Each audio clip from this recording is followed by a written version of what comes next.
Paul. Lots of people we know and love.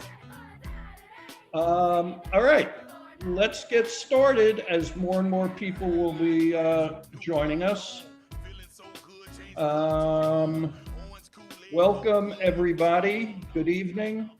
Right now it's 7:02 Friday night in Mandeville, Louisiana. Boom. Now, what does Mandeville, Louisiana refer to? That's a small town, as you may know, outside of New Orleans. Our friend and co-host Seth, the NBA legend, Seth, not too long ago, moved from San Diego where he was living, and he bought a home in Mandeville, Louisiana, for some reason. I'm not sure why he chose that place. Great city. But yeah, it was the lights of the big city that drew him, no doubt. Yeah. But Seth was in his home, I think, for 3.5, maybe 4 days when the big hurricane hit. And ripped it away. Seth had to bug out of Mandeville, and he ended up in some little town in Texas where he rode out the storm. But the good news is there was very little damage to his home, very little flooding. And, oh, look at this, Seth. Craig says his brother, Sully, his former Sully, lives in Mandeville. There you go. Yeah, you can't make this shit up. Tell him let's hook up. Hit me on Commissary Club and we'll you can't make connect. this shit up. In the world of criminal justice, app. We'll it's a connect. small world. So Seth is back in Mandeville, and that's good news. And that means we can move forward with the yard. We are simultaneously, in addition to our Zoom channel, we are simultaneously being seen on Facebook Live, Twitter, YouTube, and other platforms. And as we've reported in the past, soon the yard will be available for about 500,000 men and women in jails and prisons throughout the United States on 250,000 tablets that they have access to. So we're really very excited about that and that opportunity. The Yard is a production of Commissary Club, which is the first social network for the 70 million Americans who have a record.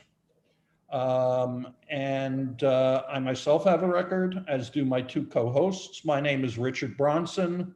I'm the founder and CEO of Commissary Club, as well as 70 Million Jobs, which is the national employment platform for folks with records.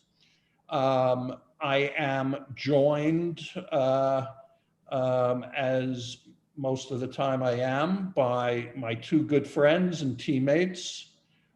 Number one, perennial NBA All-Star, and I think soon to be elected to the Hall of Fame, the NBA Hall of Fame, for his it was short, but it was very sweet.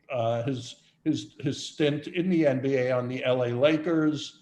Of course, I'm talking about no one else but Seth Sundberg. Good evening, Seth. Hey, Richard. I like to call it impactful. Short, but impactful. It was very impactful. That rebound made all the difference. Exactly. That one time I ran down the court. Oh, man. And of course, the yard wouldn't be the yard unless we had our dear friend, entrepreneur par excellence, and rapper to the stars. Of course, I'm talking about Divine. Hey, D, how are you tonight? What's up, Great to be here. Salute everybody, the audience, everybody. Of course, behind the scenes, the very fabulous Adrian Hatter is pulling the strings and organizing stuff and making sure the trains are running on time. So thank you for that, Adrian. Just a quick update to what we're up to. The employment part of our business is going great guns. Prior to the coronavirus, We had lots and lots of people with records in our community who were eager to get a job, and not nearly enough employers who were willing to hire them. Now, so the supply most definitely outpaced the demand. Now, however, the tables have been turned. Now there is far more demand from employers, as companies are finding it pretty much impossible to find people to come to work. And our community of job seekers have become very particular, like almost all workers have become, I guess. And they're sort of standing up and saying, we want more money, we want better jobs. So it's sort of an interesting thing. Now the demand has outpaced the supply. So, but nonetheless, we're doing a lot of business, and we're about to launch our app, Commissary Club. If you haven't already, please download it on your iOS or your Android phone. Please leave a 5-star review, and as we say soon, that will also be in prisons from coast to coast. Let's see, let's get back to the yard. This happens to be our 35th episode, which is pretty wild. Normally, the guests that we have are folks who, number one, they all, have been through the criminal justice system. They've all done time. And generally speaking, they're bright, articulate people, who, since they've been out, are working in criminal justice reform. But, we've had authors and poets and artists and entrepreneurs, people who are doing really incredible things. Okay, I just heard somebody talking. I don't know how that happened, but in any event, the crowd that the guests that we've had, they're all sort of, they have famous friends and all sorts of stuff like that. Tonight, we have 2 guests who are both bright and articulate and, terrific.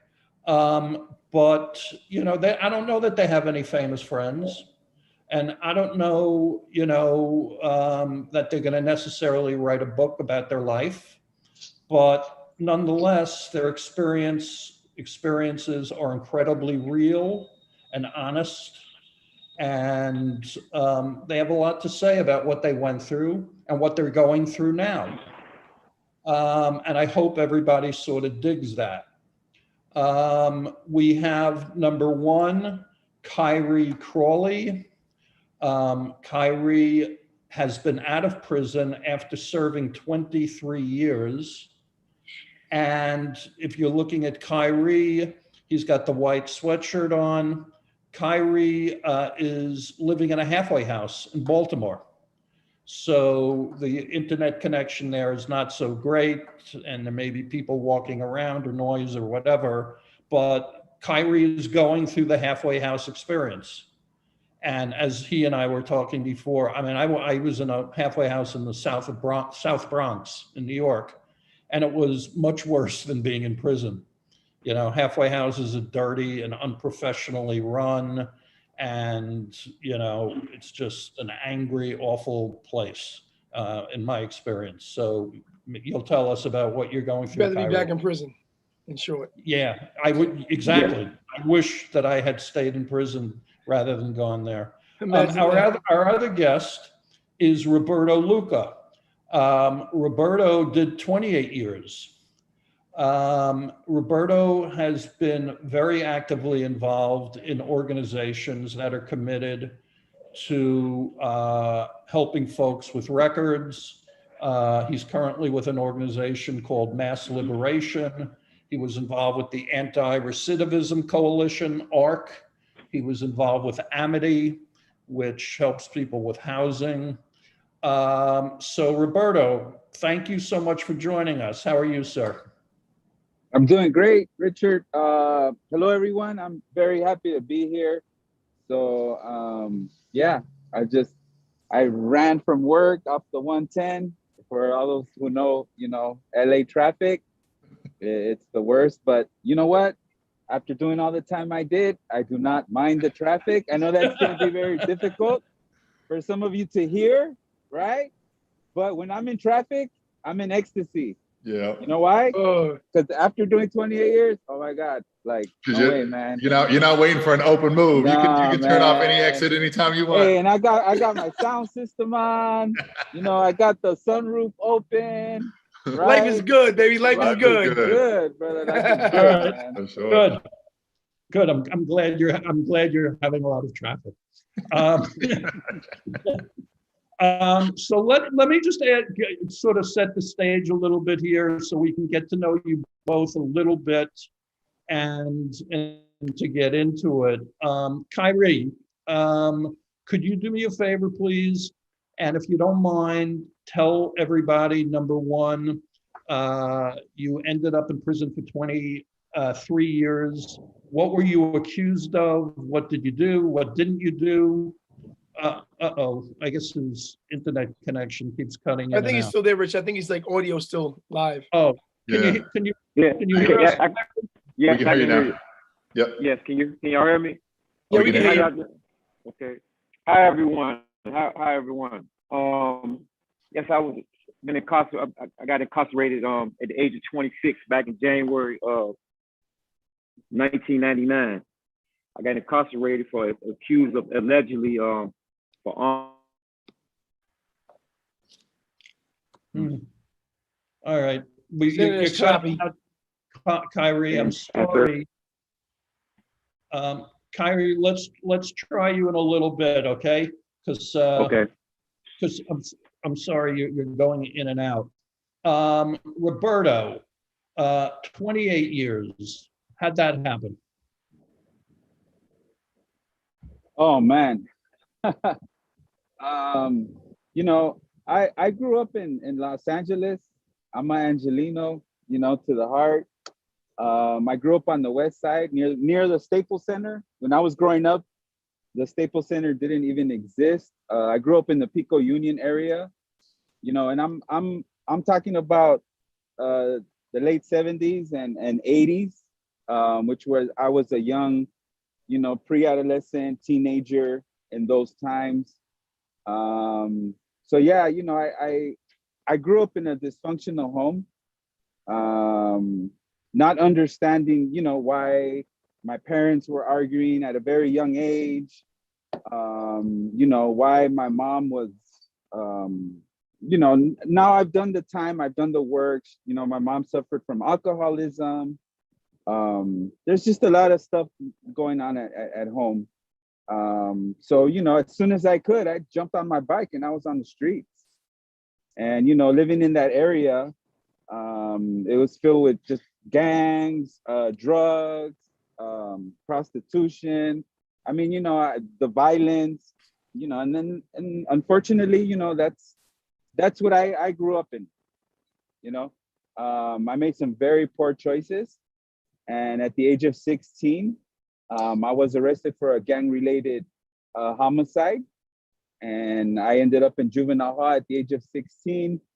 By the age of 18, I was sentenced to 15 to life sentence. Wow. So that's the short version. I could really probably get into much detail if you have any questions.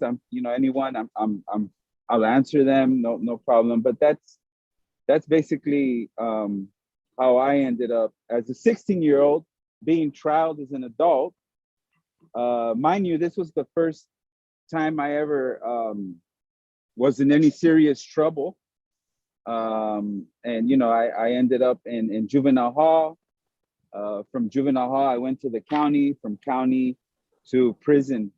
And yeah, that's unfortunately my story and that narrative is very typical out here in the inner city of Los Angeles. Yeah, but that's how I ended up as a 16-year-old with a life sentence. Okay. Let's see if we can get Kyrie again. Kyrie, Could you just give us really a brief intro, into what happened with you? No, frozen. Oh, there we No, I thought we had him I frozen. thought we had him too. One other downside of the halfway house is terrible internet. So Yeah, Yeah, of course. it's somewhat internet, but it's also somewhat not internet. Besides That's why it's the halfway semi-freedom, house. besides Yeah. semi-freedom, it's the Semi-freedom and fucking semi-internet. yeah, and it could easily be just the guy who runs the place fucking with him right Basically. now. Yeah, You know, flipping the switch on and off. All right. Well, Kyrie, hopefully we'll get, your connection will improve. But if it doesn't for tonight, don't worry. As soon as you get out of that joint, we'll have you on again, and we'll make sure you're in a stable place so you can talk. But if you can talk, Stay with us, definitely. Yeah, stay with us. We want to hear from you. So Roberto, I just have a quick question. I mean, you were 16 years old. You went through a whole gang thing. I mean, that was just the world you were in. Talking about it now, after you went through what you've gone through, going away to prison as a young kid for a long time, is it easy or hard for you to talk about your childhood at this point? Well, I've done a lot of work on myself, right? What does that mean? What does that mean? You did a lot of work. That means that, I had 7 hearings in front of a panel of commissioners chosen by the governor, whoever the governor was at that time, while I was in prison. And in order for panel commissioners to find you suitable for parole, meaning they find you no longer a threat to society, in order to make that happen, yeah, it takes a lot of work. So that's what what I meant. So, about it. Roberto, I know what type of work you're talking about, man, for sure. And I know that's the tough stuff, right? Like that's the shit where you go, okay, really look myself in the mirror. Who am I? Who do I want to be? Do I like who I am? And digging into that. I mean, there's a lot of people on here that have done a lot of that work too. There's other people that like Richard's asking, kind of like what are some of the things that it takes, like even to get. We talk a lot. Usually we talk about this later on, but you brought it up. So we talk a lot about the spark, right? Like, and what is the turning point? You know what I mean? That just sparked you going, hey, you know what? Maybe I'm not going down that road anymore. Maybe I'm gonna try this other road. Was there? You know what? Unfortunately, or maybe fortunately, but for me, my spark came after serving 22 years inside of prison. Yeah. Right. So I know exactly what you're talking about. But I was in my 30s now. I grew up, 16 years old, 14 years old. I'll go back a little bit, and you ask yourself, how was I a 13-year-old holding a .45 revolver, Right, walking down right, like Venice Boulevard. right, Right. right. And so those were like the type of questions that I had to begin to ask myself to make that spark come to light in a sense. Manifest, right. And the other aspect of it, and probably the most important for me, because as you know, transformation is very personal. There is no one story of alike. Yeah. I as you know, and I don't know if the audience will know, but they'll get to know. I work in reentry. I welcome individuals, men and women home their first day. Some of them after doing 1 month in the county, others after doing 25 years inside a prison. But that transformational piece for me came when I was sitting in a cell after decades of being in prison, and really begin to ask myself, like, as you just said, is this the direction I want my life to go in? Right?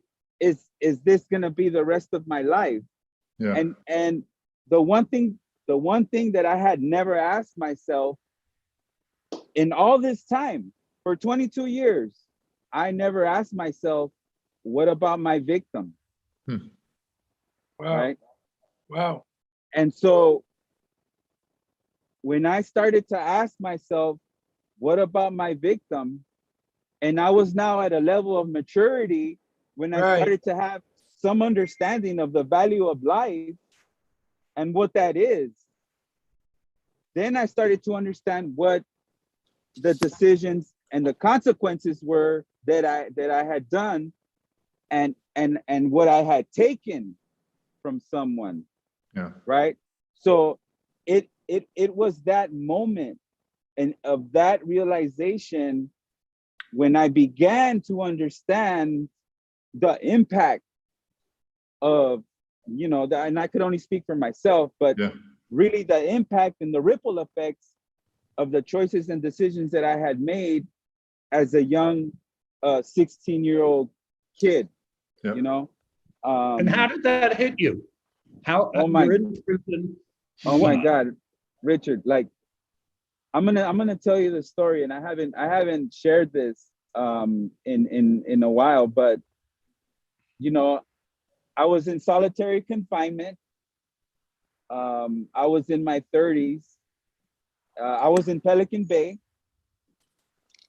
I was going on the 10th year of being in solitary confinement consecutively.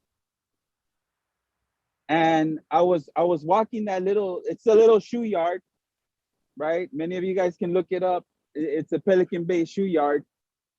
And I was walking in circles because that's all you have for 1 hour a day. Yeah. And I began to ask myself those questions.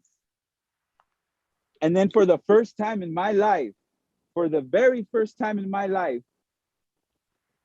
instead of driving away from the scene of my crime, I walked back.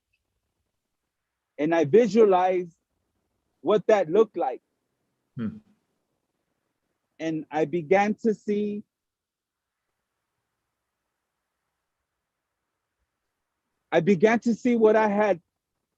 what we had done in my mind's eye. And once I started to see that, and you know, and I really asked myself, like, what about the parents? You know, what about the sister and the brother? What about the community? What did I leave behind that day? Man, it tore me apart. Let me say this, Roberto, that's very commendable of you, man. I salute you, because a lot of people don't go back to, you know, the victims of their crime and really empathetically connect with the loss that the family is facing, that the loved ones are facing. And it takes a lot of introspection. It takes a lot of maturity, and be assured that on a spiritual level, your thoughts are in the universe and they're being recognized, they're being acknowledged. Don't think that your thoughts are going on, you know, deaf ears, or, you know what I mean? Like, it's happening. We're all humans. We're all going through this experience of life where we have to dig in, and we all have different experiences of how we dig in, right? You had 16 years, I had, or whatever, you had 20 something years, I had 7 years, Richard had 2 years, Seth had 5 years, whatever it is. We all are human, and we're all going through this experience of life. And I think that our journeys or our plights open us up to giving and receiving. And that's the flow of the energy, right?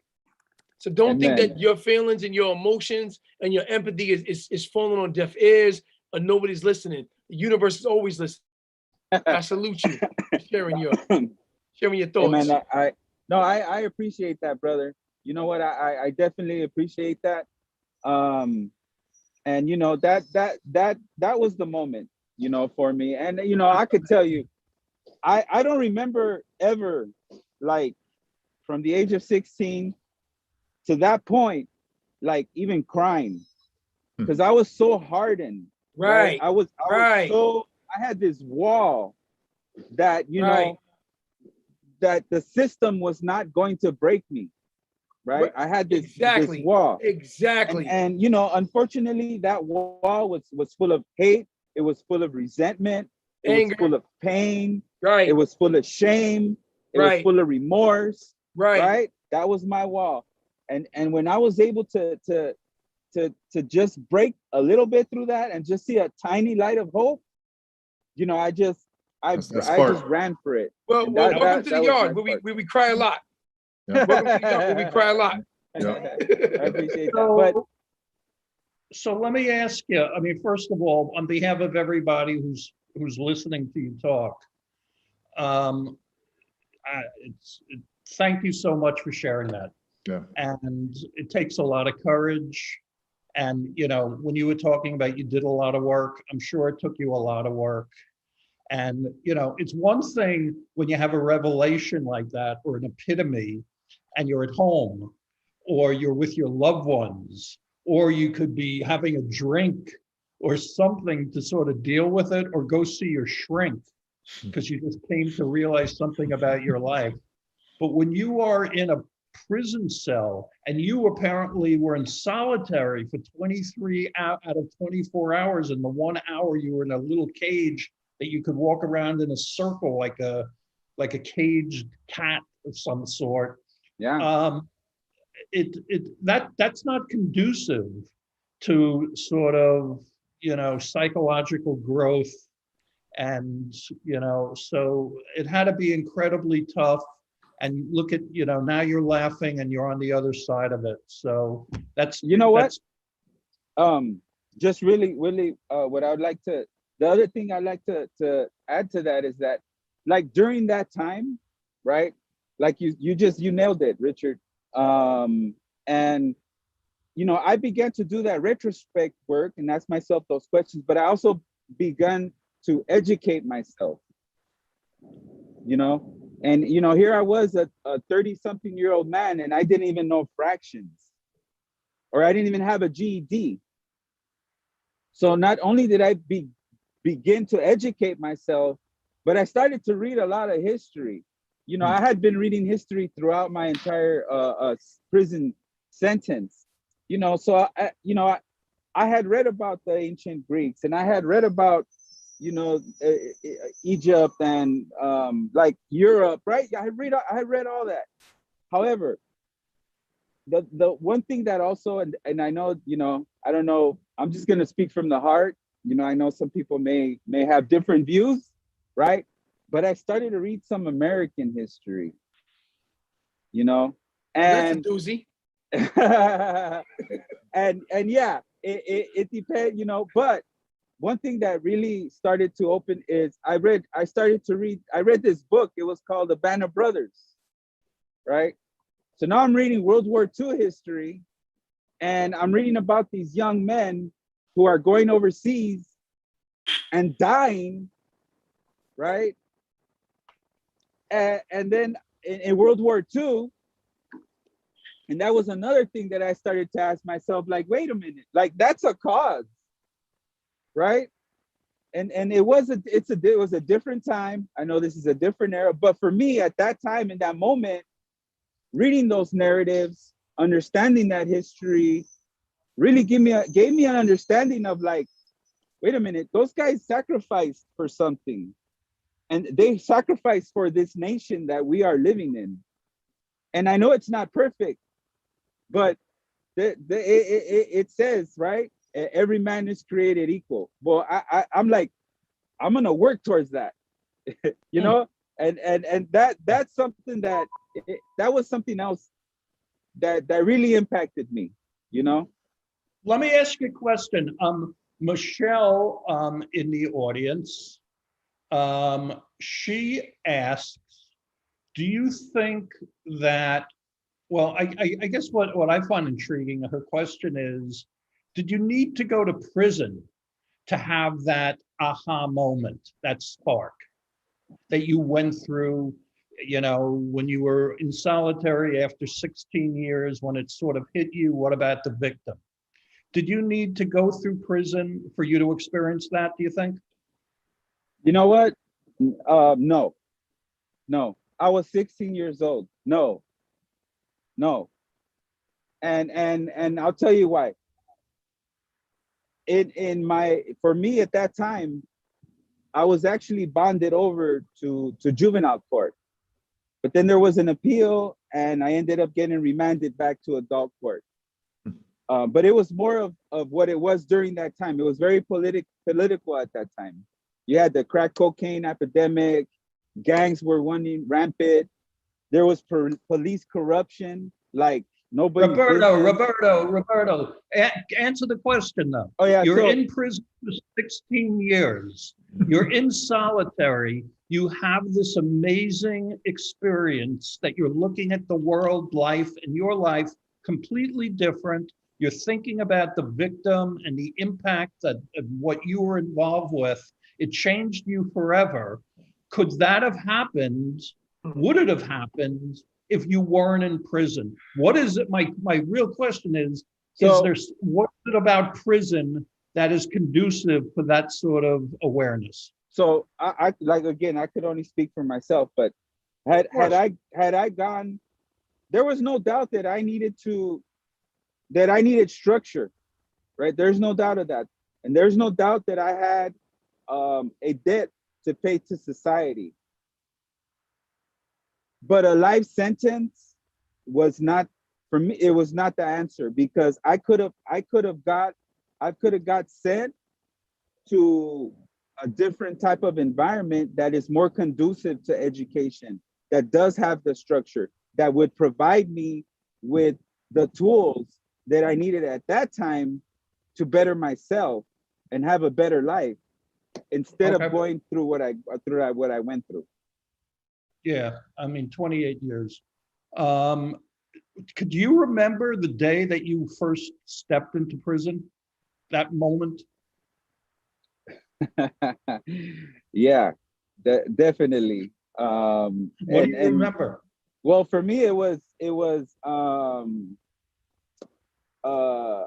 I remember a reception. That's the first day I stepped into prison, right? Reception. That, and you know, you get off the bus, you go and you go through your assessment, and you go through all these changes, and you strip down and you're butt naked, and they're giving you a bedroll, and they're sending you on your way after R&R. I just came from the county, right? County of Los Angeles, Men's Central Jail, which I had been there almost 2 years now. So here I go, I'm 18 years old, right? And you know what my experience was? I had a lieutenant pull me out of line, and he took me to his office, and he sat me down, and he looks at me and he tells me, "Are you gonna be okay?" And I'm looking at him like, mind you, this is a lieutenant. I'm 18 years old, and I'm looking at him like, what do you mean, am I gonna be okay? You know? I'm an angry kid. I've been in the system 2 years already. And he's like, yeah, are you gonna be? And I'm like, yeah, I'm gonna be all right. You know, like, and yeah, I got disrespectful with the lieutenant. He was like, get this turd back out of here, right? He said, send him with the rest. He didn't say turd. Don't stop. He didn't say turd. He said piece of shit. He said piece of shit. We're in the yard, brother. We're in the yard, man. What happens in the yard stays in the yard. That was my welcome. Wow. You know, he was like, get this piece of shit out. And you know what? He said, take him with the rest of the piece of shits out there. Right? Everybody's a piece of shit.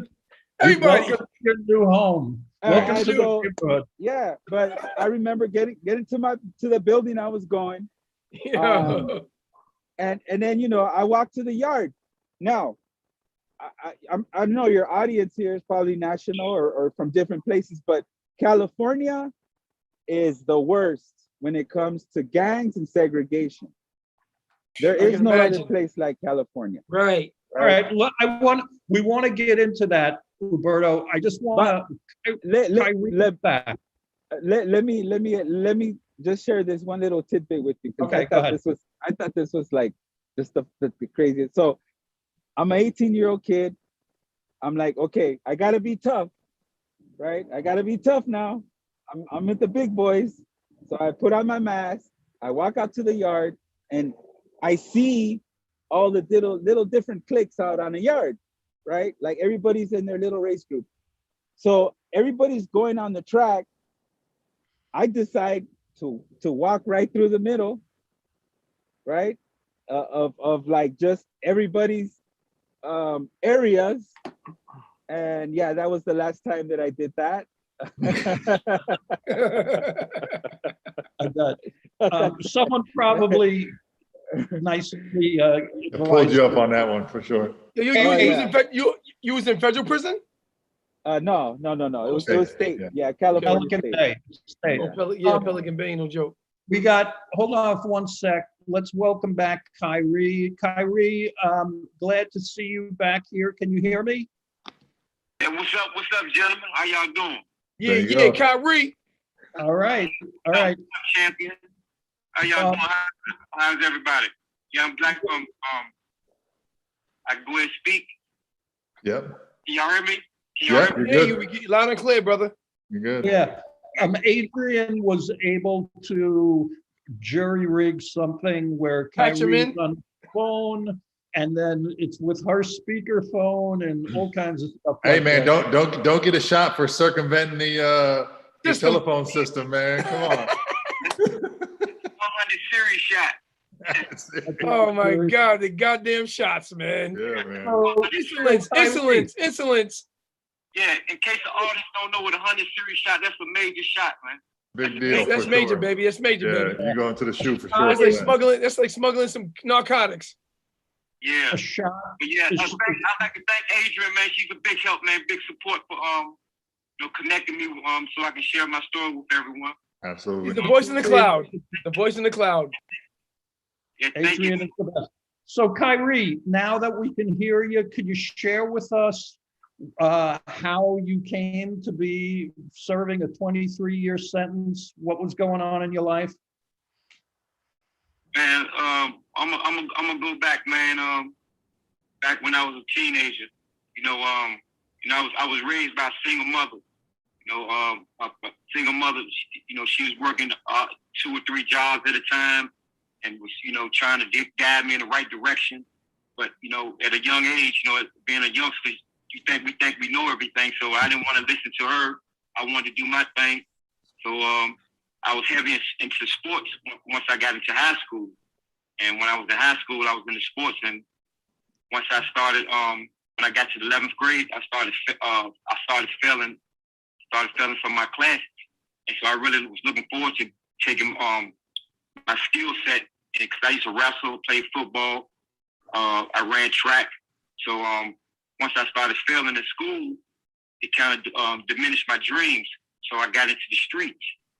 You know what I'm saying? So didn't want to listen to my mother. She was a good parent. She did everything she could for me, but I didn't want to listen to it. Now I wish I did.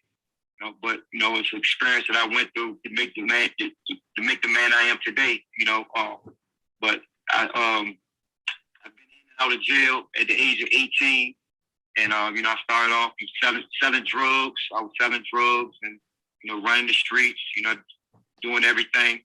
And I did like 2 years. I came home, started doing the same thing, selling drugs again. So in 93, I catch my second case, attempted robbery. Did 5 years. And I was 19, I was 20. I was 20, going to turn 21. And from that time, I did 5 years, and I came home. When I came home in 1998, I pretty much was doing pretty well, like my first 4 months. I was focused on, trying to get my life back together after doing 5 years. Now I'm 26. First time being home as an adult man. So after like my 6-month home, I made wrong choices. Started hanging with the wrong crowd, and being around the wrong crowd, that's what caused me to do this 23 years for armed robbery. And the armed robbery that I allegedly did time for, I'm innocent. I did almost 23 years for something I didn't do. And my first maybe 5-6 years, maybe probably more than that, I was very bitter, very angry. Looking at the fact that I did something I didn't do, but I had to realize that I'm a man of God, so I got faith in God. So I realized that He took me away from a situation that He probably seen me leading for destruction, and pulled me out of that situation and placed me in jail. It placed me here for almost 23 years, and it made me the man I am today. Because I don't think I would be the man I am today if I didn't come to jail. So that's the thing that but I like I said, I was like bitter, but I got over it. I had to get over it. But during my time, my first 10, 13 years, I did federal time. I started off in DC jail. It's a very violent jail. I left DC jail. I went to Lorton, Virginia. It's a very violent jail. They closed it down. Left there, went to Sussex maximum security.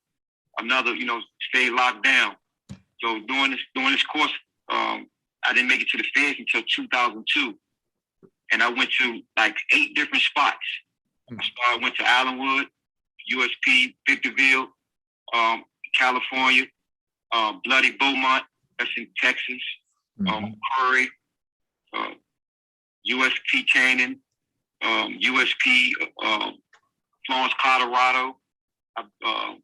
I made it to all these places, and it took like 15 years for me to really realize that, are you tired of being locked up, or you just continue to do crazy things?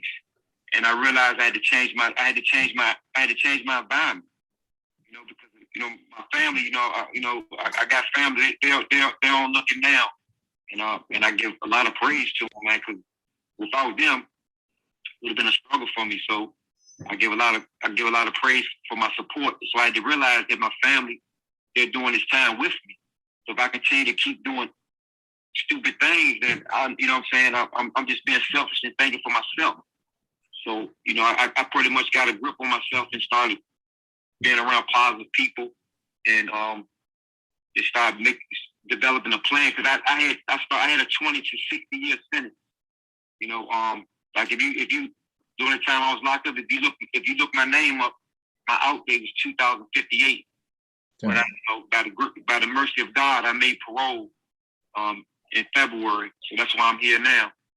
But I did a lot of soul searching. I had to sit down, and what happened was, back in 2011, I went to a program called the SMOOth program, the Special Management Unit. And that's when I pretty much had to, sit back and reset myself and realize, get myself together, get my priorities together, get myself ready to go home. So that's when I started reading more. I read self-help books, read books about different type of leaders, John Maxwell, Anthony Robbins. I read different finance books. So I just started getting myself ready for society. So I'm here. Kyrie, man. Hey, first of all, man, welcome home. Like, Home. like, Welcome home, brother. we know the struggles and the things, but you man, Struggle is real. yeah, for sure, man. Going from a 20 to 60 year sentence to being free, man. Like, we're all here for you. You need anything, I mean, get on the Commissary Club, commissary.club, when you get your app, your phone, and take an app, like, hit me up, hit any one of us up. If you need anything in the process, like, or you just want to talk, shoot the shit, whatever it is, for sure. Reach out. Yeah, no, absolutely, man. This is a critical time. You talk about, being around, good people and all that. That's what we're all about too, man, for sure. So I want to ask you the same question that I asked Roberto too. Like, so you went into this SMOO program, right? And talk about that kind of being a catalyst to, changing your thought process, right? Was that voluntary, or was there something, was it mandatory or voluntary? Or was it something before that you were like, oh no, like I got to get into something. I'm not dealing with the shit no more. Like I got to figure out, what was that spark for you that turned it? No, the program was it was a disciplinary program. I didn't volunteer for that. It was something that I got into a situation with me and one of my homies. I still was like in the federal system, it's especially in them USPs, it's a lot of politics. Yeah. You got cars. So being at the DC car, one of my guys, I was there. Got an aid. It's a code. You got an aid and assist. So I think in the situation, so I aid the system, but not realizing that he was stabbing 2 police. Oh damn. And I got caught up in that. And I didn't get any time. He did, but they sent me to the SMOO program prior to my previous charges that I had, a few knife shots, and I had one stabbing one time. So that's when I went to that program. But I was in that program for 18 months. But that gave me a time to reflect on my past. Gave me time to sit back and get my thoughts together. So I was, I'm grateful. I'm grateful that I'm grateful that I was put in that situation. I'm not grateful for what had happened to the officer, but I'm grateful for being put in that situation. Right. Okay. Hey, Roberto, and I want to ask this of Kyrie too. Roberto, I had, compared to you guys, I did no time. I just did a couple of years. When you were about to go in with your sentence, Roberto, how did you sort of reconcile that you were going to prison for that many years? Did it cross your? I can't even fathom having that. Tomorrow I'm going into prison for 30 years. How did you deal with that? Yeah. What's it's really sad though, right? But by the age of 14, I had already started to begin to tell myself that I was gonna go to prison for a long time. Wow. Right. So I was prepared in a sense, right? The other part of it is that, and that's just because of the surroundings that I grew up in. I grew up at a very, in a very, in the era of gangs, probably to a peak we'll never see again. But, that's what it was back then. So yeah, and the other part of it is that at the age of 16, you can't attach the value of life yet, or I couldn't. I wasn't mature enough. So, it was, and another thing is that at that time, a life sentence meant that you died in prison. Yep. It's not like today. Right. Today is different, thankfully, and things are changing. But when I was sentenced to life meant death in prison. And that was my mindset, unfortunately. So let me ask you, you were involved with gangs before that, and you went into Pelican Bay, which you described as the hotbed of gangs, if there ever was a place like that in the California system. What role did your gang world play when you first came to prison? Did you immediately hook up with your people? Were they there? What was that all about? Oh yeah, no, as soon as I got to the county jail, right? As soon as I was 18, I walked into a dorm and I was very quickly introduced to the shot callers, right? Could you tell everybody what a shot caller is? It's the people in charge, right? Quote unquote. So, and they have a lot of influence and power through intimidation and fear. right? But that's prison for you. And then Wanna that's be what a it was. baller, shot caller. Yeah, you know. And that's the world that embraced me, right? But again, I'm gonna say that the gangs, you know what? And I have to say that the gangs gave me a belief, they gave me a value system, they gave me something to live for, and they gave me family. Give you a purpose. Exactly. They gave me a purpose. And those things, unfortunately, were what I embraced and the philosophy that I Right. embraced. And you know, that kept me going down a negative road, which I only continue to dig a deeper a hole for myself at that time. Kyrie, when you got to prison, were you, was it a place where there were divides based upon race? Or, you know, did the black guys eat with the black guys, or what was that like? It's very political. Like I said, I've been to very different places, and you know, when I was out California, and out California is that's one of the most political states there is. Is you can't even, you're not even like I had some white friends that I met from Allenwood that came to Victorville, and the white guys wouldn't even let my friends talk to me. You know, it's very political. You can't even like I'm like Roberto. I know he's familiar. You know, I know he's familiar with Serrano. You know, so it's like I had a Serrano buddy. He was from Arizona. You know, he was a little younger than me, and we used to always go in the family, you know, kick it or whatever. So so one day we was like out in the day room where everybody could see us. And we used to always break bread. You know, I give him food, he give me food. So this one particular time, I said, let me get some of your chips. So he's like, nah, I can't do that. So I pulled him in the cell, like, what do you mean? He said, man, my big homies will get on me about that. I said, well, all right, I'm gonna go holler at your big homies then. So I went to his big homies and I asked him, he's like, yeah, he said he's the youngest, that's how it is, but he can, you know, he's not really allowed to do it, but we can do it, but you know, that's how it is. We can't.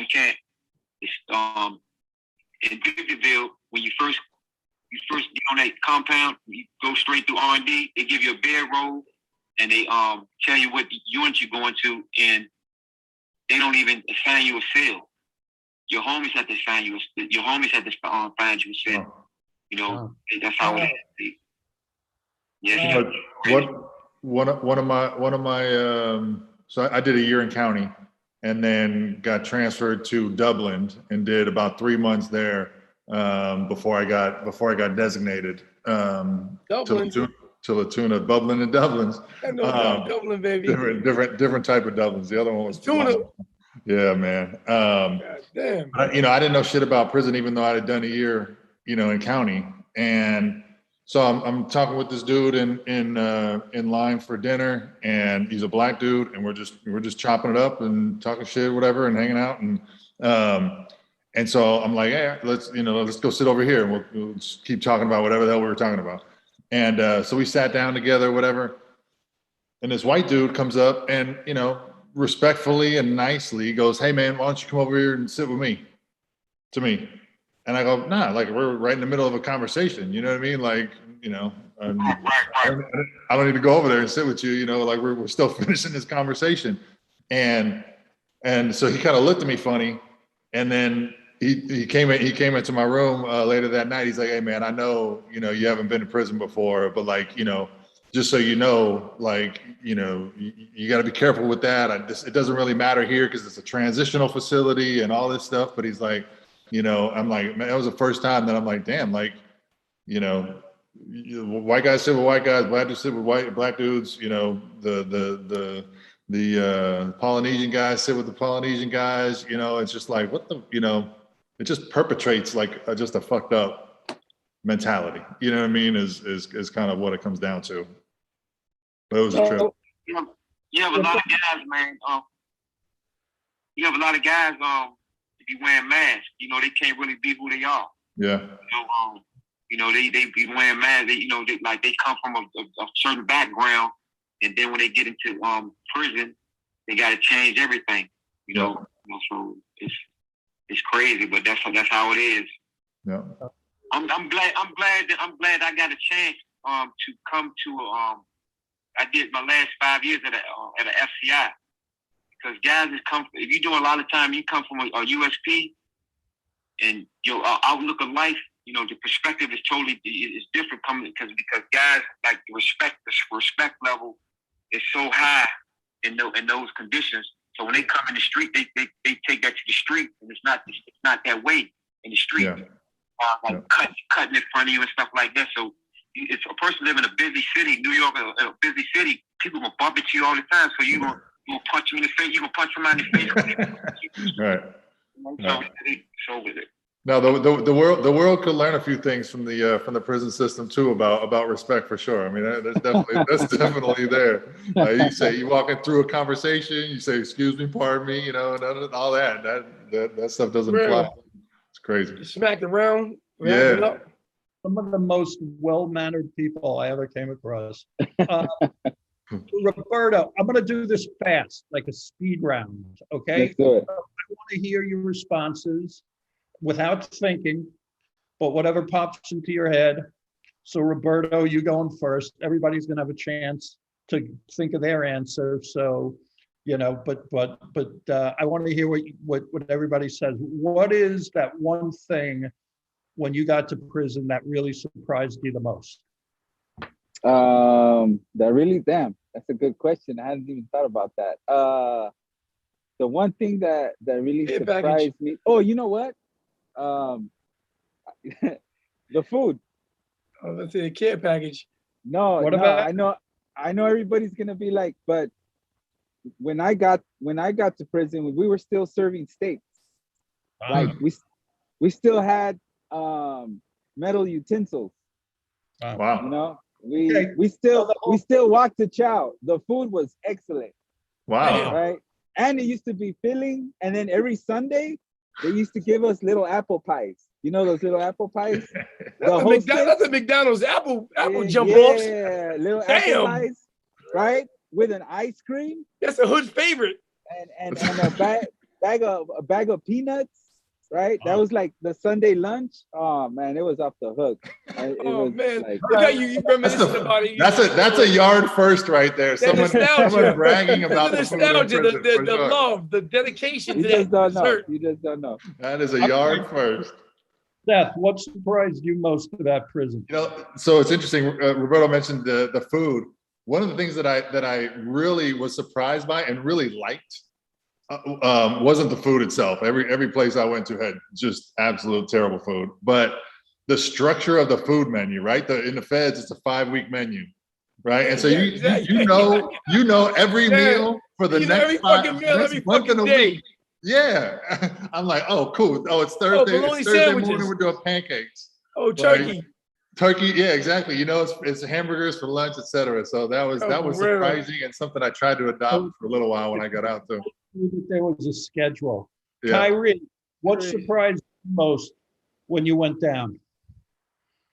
When I went to the feds, I think the thing that probably surprised me the most was the type of love, man, I got from different people from all walks of life. You know, it's like coming there in a federal system, you got guys from all, you know, coming from the state, coming to the feds, my first experience. I've never been around different people from all over the world, but it was just the love that, you know what I'm saying, the guys that, you know, welcome, you know, it's like welcome, like a person being welcome home. Like when you first get on the compound, like when you, whatever car you in, they'll give you like a big bag of, you know, food, clothes. So they don't do that no more. They was doing that back when I was back in the early 2000s. So it's just pretty much part of, you know, the love of the people. It's amazing. Those are two things already. You know, the food was good, and they welcomed you with a lot of love. It sounds like going to your grandmother's, sort of. Grandmother. Divine, what shocked you? What surprised you most about prison when you got there? That I was fucking there. Straight up. I couldn't believe I was in fucking prison for this long. That's like, nothing else surprised me at all. Like, everything else was more like a walk in a fucking yard, man. Like, just, part of, no pun intended. It was like a walk in the yard, like, just, this is what it is. Like, what the fuck? I'm here for real for 7 years? I gotta do 7 years for real here? 7 summers? Like, yo, I want to get back out and make money. Like, what's going on? Okay. Yeah. Well, How about yours, Richard? How about yours?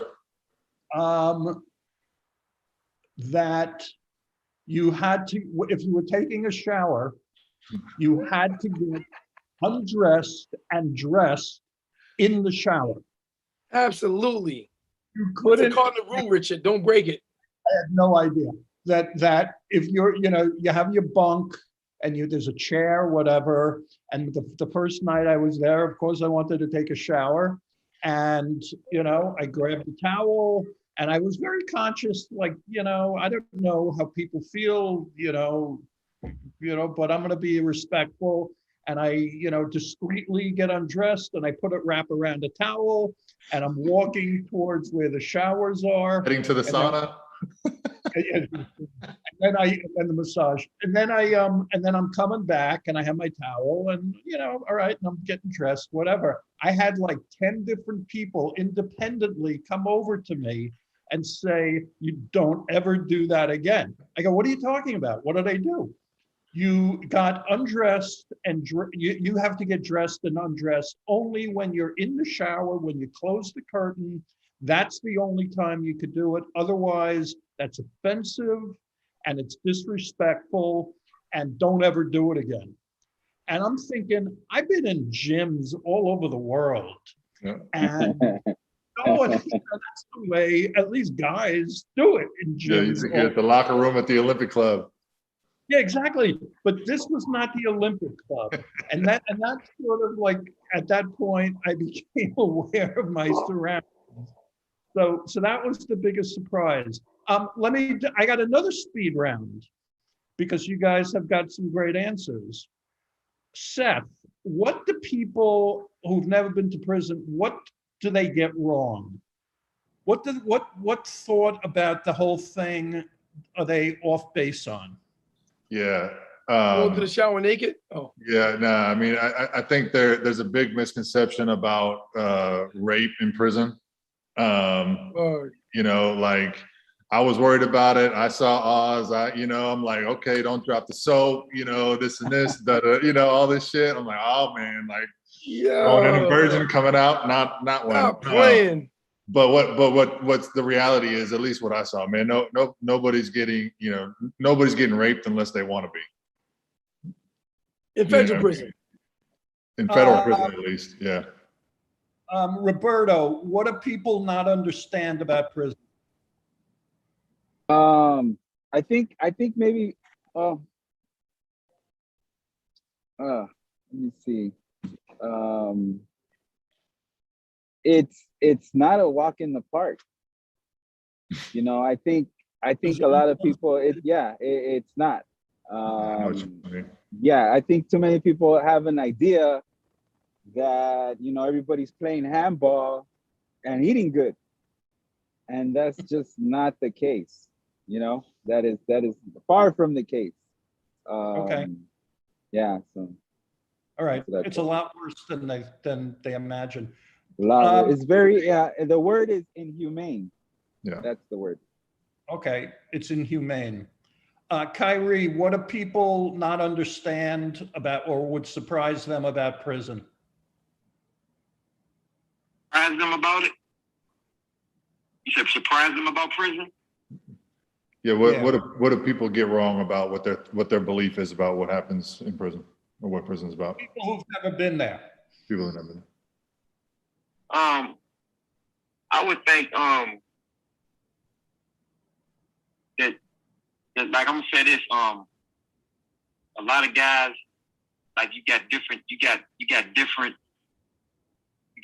crimes. At the end of the day, if you're a rapist, you're a murderer, you're a sex offender, whatever the case is, you know, you got good and bad people in each and every group. So I would think that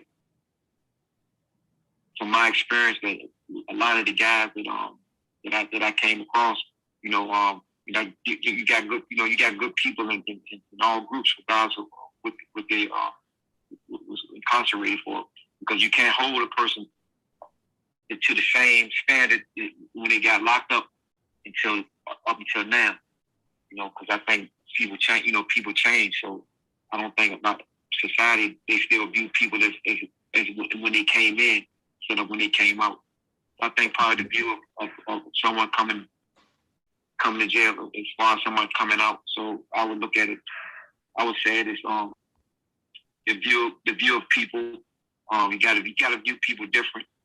You know, because a lot of times they keep hold that person to the same standards as when they came in. That's a good Okay. point. That it's not just everybody, one size fits all. Yeah. Divine, what do you believe people just don't get about prison, the whole prison experience? I think that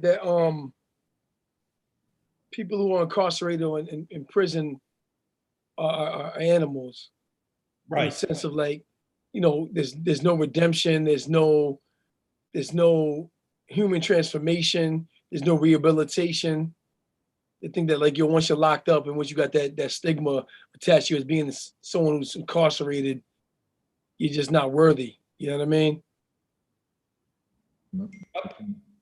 That unfortunately, that's exactly what I was going to say.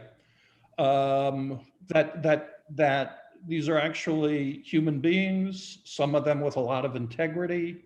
Some of them, you know, Kyrie talked about walking into a loving environment.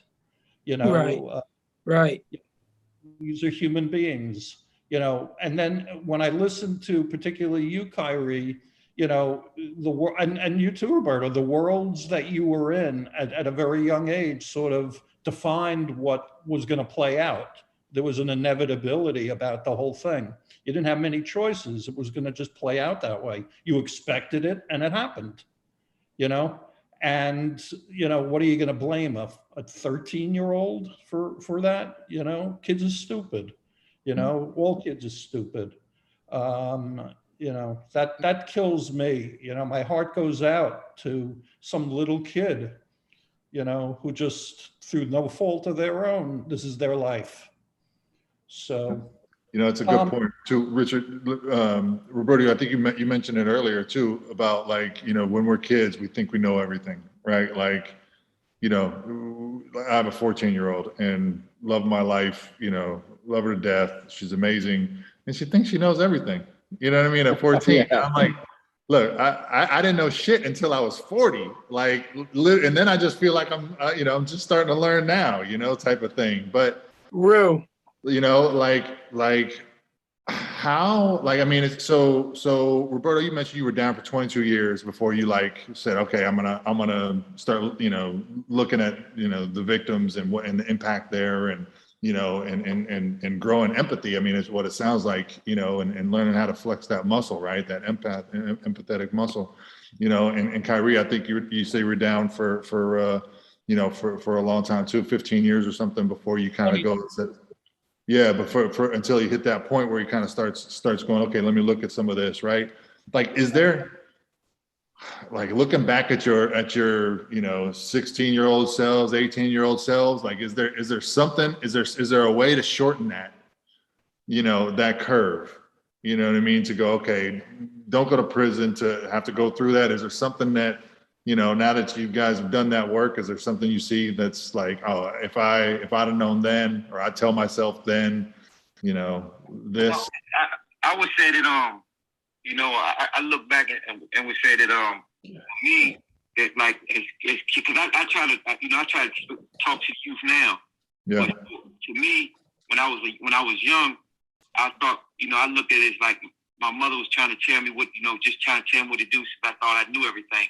And so, but she wasn't telling me what to do. She was giving me advice because she was going through from her experience. Yeah. So to a younger self, that's what I would think. Instead of looking at someone telling me what to do. They would just give me advice because they went through it from their experience. Right. And it comes from love and all of that, for sure. So let me You know- ask you, Kyrie, and Roberto, let me ask you, we talked about being in prison. So this brings us exactly to that point. What, if anything, would you like to say to people who are facing long sentences and sitting there in prison, maybe who haven't had that awakening that you experienced, or they haven't had it yet? What can you share with them? I would say, you know what? I just call a strike and be like, hey, don't kid yourself. You know, like, you're not in a good place. You know, like don't, and you know what else? I'm gonna be honest. I don't think anybody else gives a F, right? You can Nobody say does. Yeah, nobody does. nobody gives a And fuck. ain't no one gonna care whether you're on the block or you're on the tier. You know, that's what's Nobody up. gives a flying fuck. That's my message. You know, and my other message is it. I don't want to say it in like, but yeah, it's really time to man up and understand, you know, what it is to have responsibility, you know, to set out some goals and some direction for your life. You know, life ain't easy. You know, it's not. It ain't out here, and it's definitely not in prison. But prison is not the place to be. You know, so I would definitely, if I can go back, I would be like, you know what? It's time that I look myself in the mirror. I stop kidding myself, and I start making some better choices for my life. Not my neighbors, not the guy down the tier, but for my life. Yeah. You know. Kyrie, what advice would you give if you were talking to somebody, you know, the same age that you were when you first went into prison? Invest in yourself. Meaning that, you know, we all be around guys and, you know, maybe pressure to do things just to get accepted or whatever the case may be. And that's how I got caught up, because I was always want to be the front runner, you know, so I got caught. I got into a lot of situations that I never should even got into. So I would just tell guys just pretty much focus on yourself. You know what I'm saying? Because a lot of guys they worry about what their buddies doing and what buddies got going on, and if you continue to worry about what they got going on, you can never focus on you. That's how, you know what I'm saying? So pretty much invest in you. And just sometimes, you know, with me, I had to step out of my comfort zone, meaning that start dealing with people that normally I wouldn't even deal with or talk to, because those people that I normally wouldn't deal or talk to, those are the people I learned from.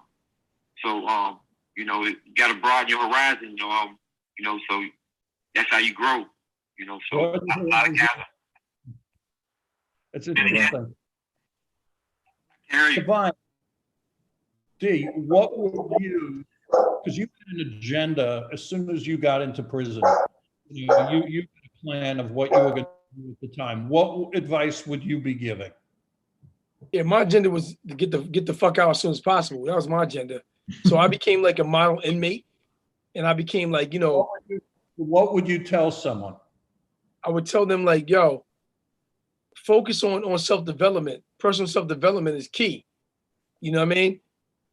Even though prison is supposed to rehabilitate you, it's not positioned to really do that for you. You have to take the responsibility and accountability to rehabilitate yourself. You know what I mean? So focus on you, focus on growth and development, personal development, you know what I mean? Self-improvement, period. Okay, that's what you did, and it worked. Right? Absolutely. I agree. Seth, what would you tell people? You know, Roberto mentioned something earlier about sitting in traffic and like having perspective to go like, oh, LA traffic is shitty, right? But like, I got the sunroof, you know, and I would tell people that there are problems in prison. There are problems when you get out to the world. Like, you want world problems, right? Like, you know, and do whatever, you know, like everybody's saying, do whatever it takes to get, you know, to focus on that. Things are changing, you know, keep hope for sure. Like, you know, this stuff is changing all the time, you know, and put yourself in a position to come, you know, to come have some world problems. Okay. Let's talk for a minute or two. Jane actually asked the question that I was planning to ask next. Jane, you and I, you know, great minds think alike. You asked, you know, does Kyrie have thoughts on his next steps, his next goals? You know, what we wanted to do here specifically is we have a lot of people who are listening, watching, and we have a big sort of, you know, network. We want to be able to help because, you know, as I always say, if we're not helping each other, nobody's going to help each other. Just like Roberto just said, you know, there's nobody gives a fuck except other people that have been through the system. That's that. Exactly. It seems to be. No one gives a fuck about your sad love song. Yeah. So Kyrie, what's your plan and how can we help you get there? Say it again. What is your plan when you get out of this halfway house? What are you trying to accomplish? And how can we help you accomplish it? Well, first of all, I'm gonna be I'm gonna be in like a transitional home. So my first step is get my own place, and while I'm working on getting my own place, I want to get my license, get transportation. So those are the key outside employment, my own place, and transportation. Yeah, and you're in Baltimore, right? Yes, I'm in Baltimore, East Baltimore. Well, what about a job? Yep. So I said employment. Yeah, employment. That's Okay. number one. I Okay. can't. What kind of work would you like to be doing? Well, my pastor's work, working with the youth. But in the meantime, I take anything possible. Okay. When you're ready to get a job, please let us know. Let Adrian know. Okay. And we'll do everything we can to help you with that. And when you're ready, when you need to find a place to live, we'll reach out to some people we know there, and hopefully they'll be able to help you with that too. I would urge everybody who's listening here, Kyrie's a good guy, and he's done his time, and he's learned a lot, and he's grown, and he needs our support. So I think Adrian has information that if you want to contact Kyrie, please do that. I know he would appreciate it, and we're certainly going to do our part. I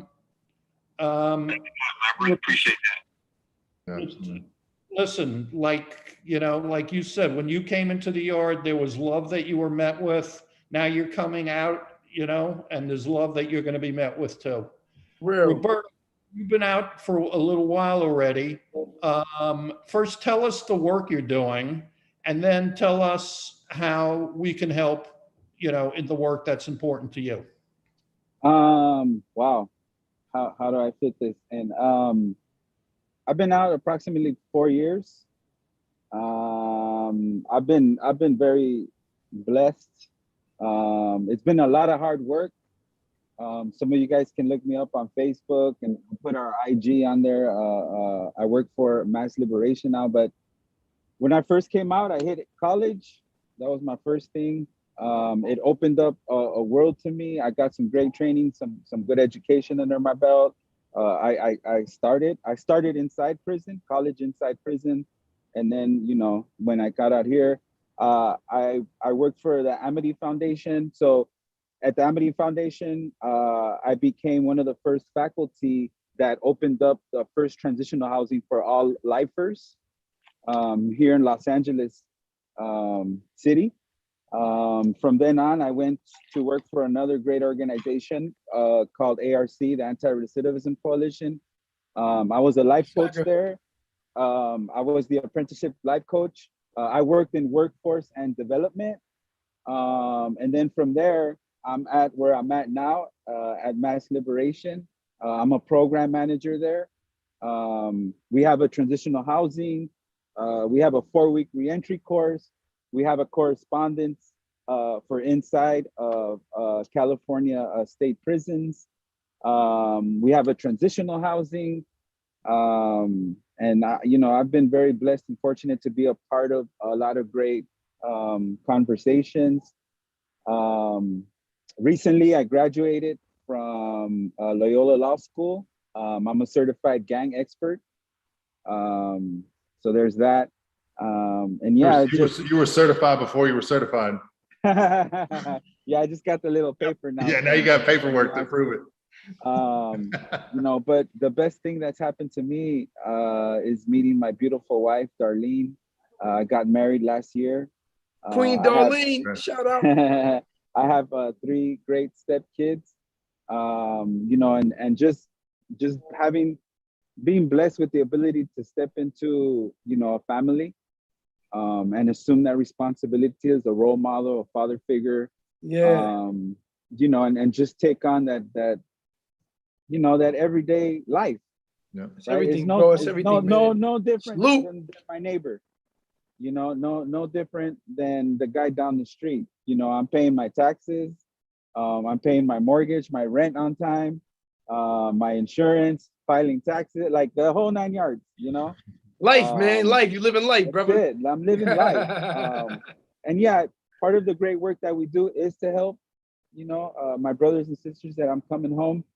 And that's a struggle. It's an everyday struggle. But I'm blessed and I'm happy.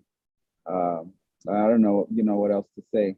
Roberto, we got to get that 4-week curriculum on Commissary Club too, for sure. Oh, definitely. I'm sure that. Make sure you create a profile.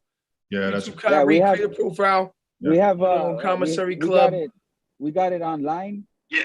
Download the app. It's on iOS and Google Play. We could definitely get it on there. We could put it on. We have it on a Noodle platform, a learning platform.